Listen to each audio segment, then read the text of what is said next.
இந்த மாதிரி சாலைகளில் பயணிக்காமல் இந்த மாதிரி சாலைகளில் வந்து ரொம்ப ஆபத்தாக இருக்குது. நிறைய பஸ்ஸு காரு எல்லாம் போயிட்டுருக்குது. அதனால் இந்த மாதிரி காட்டுப்பாதையில் இறங்கி நடைபயிற்சி பண்ணலாம், இப்படி காட்டுப்பாதைகளில் நடைபயிற்சி பண்ணலாம் அப்படின்னு நான் முடிவு எடுத்திருக்கேன்.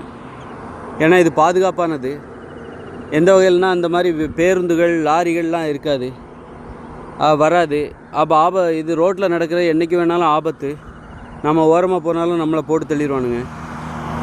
அதனால் வந்து சட்னி ஆகிடுவோம். அது மிக கோரமான ஒரு விபத்தாக இருக்கும். அப்புறம் ஆஸ்பத்திரிக்கு போனால் கூட ரொம்ப வாழ்க்கையே வந்து ரணகலமாக மாறும். அதனால் என்ன பண்ணலாம் அப்படின்னு முடிவு பண்ணியிருக்கேன்னா, இந்த மாதிரி காட்டு பாதையில் இறங்கி நடைபயிற்சி பண்ணலாம் அப்படின்னு நான் முடிவு பண்ணியிருக்கேன். காட்டுப்பாதை மாற்றுப்பாதைகளை தேடணும். ஏன்னா இது ரோடு ஒருவேளை பாதுகாப்பாக நமக்கு அரசாங்கம் போட்டு கொடுத்துருந்தது, மனிதர்கள் நடப்பதற்கு ஏற்றாற்போன்று இந்த ரோடுகள் பாதுகாப்பாக இருந்ததுன்னு அப்படின்னா பரவாயில்ல. ஆனால் அந்த அரசாங்கம் நம்மளை பற்றி நடைபாதை நடந்து போகிறவங்கள பற்றி அரசாங்கத்துக்கு கவலையே இல்லை. காரில் போகிறவங்களுக்கு தான் ரோடு போட்டிருக்காங்க. அதனால் நாம் வந்து அரசாங்கம் எப்படி நினைக்கிது, நம்மளை வந்து தாழ்வாக நினைக்கிதுல்ல, நம்மளை மாதிரி மக்களை நடந்து போகிறவங்கள தாழ்வாக நினைக்கிது. அதுபோல் நம்மளும் அந்த அரசாங்கத்தை போலவே நாமளும் நம்மளை தாழ்வாக நினைக்கக்கூடாது.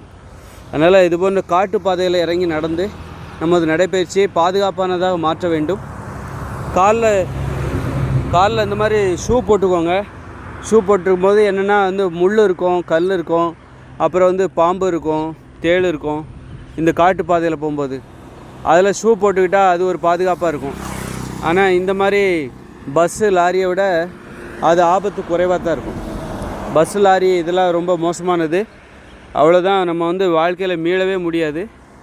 அப்புறம் ஊனமாக வாழ வேண்டிய அவசியம் இருக்கும். உடல் இறந்து கூட போயிடுவோம், சட்னி ஆகிடுவோம், சகதி. அப்புறம் வாரி அள்ளிட்டு தான் போவாங்க. வாரி அள்ளி போஸ்ட்மார்ட்டம் பண்ணி வீட்டில் இறக்கிடுவாங்க.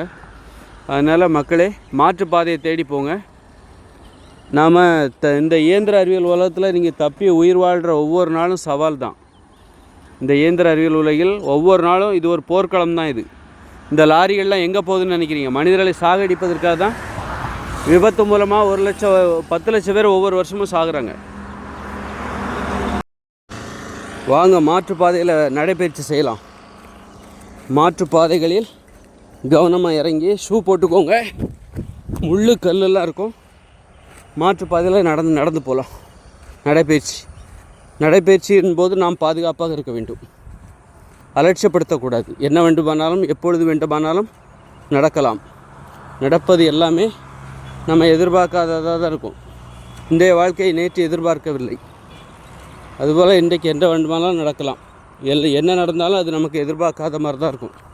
அதனால் நம்ம நினச்ச மாதிரி எதுவும் நடக்காது, விபத்து நடக்காதுன்னு நினைக்காதீங்க. 10 லட்சம் பேர் ஒரு வருஷத்துக்கு சாகுறாங்க உலகம் முழுக்க.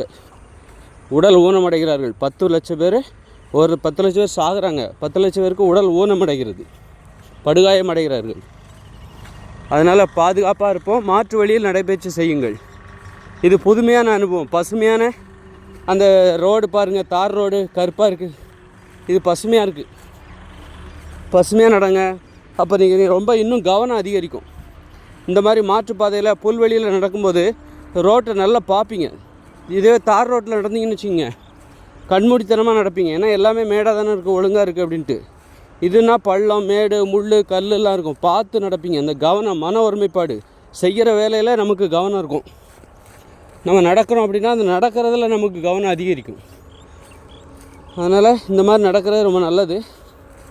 ஆனால் மாற்றுப்பாதை முதல்ல எல்லா கேட்டும் நம்ம மூடி இருப்பாங்களா, எப்படி போக வேண்டிய இடத்துக்கு டார்கெட்டாக நம்ம எப்படி அச்சீவ் பண்ண போகிறோன்னு தெரில.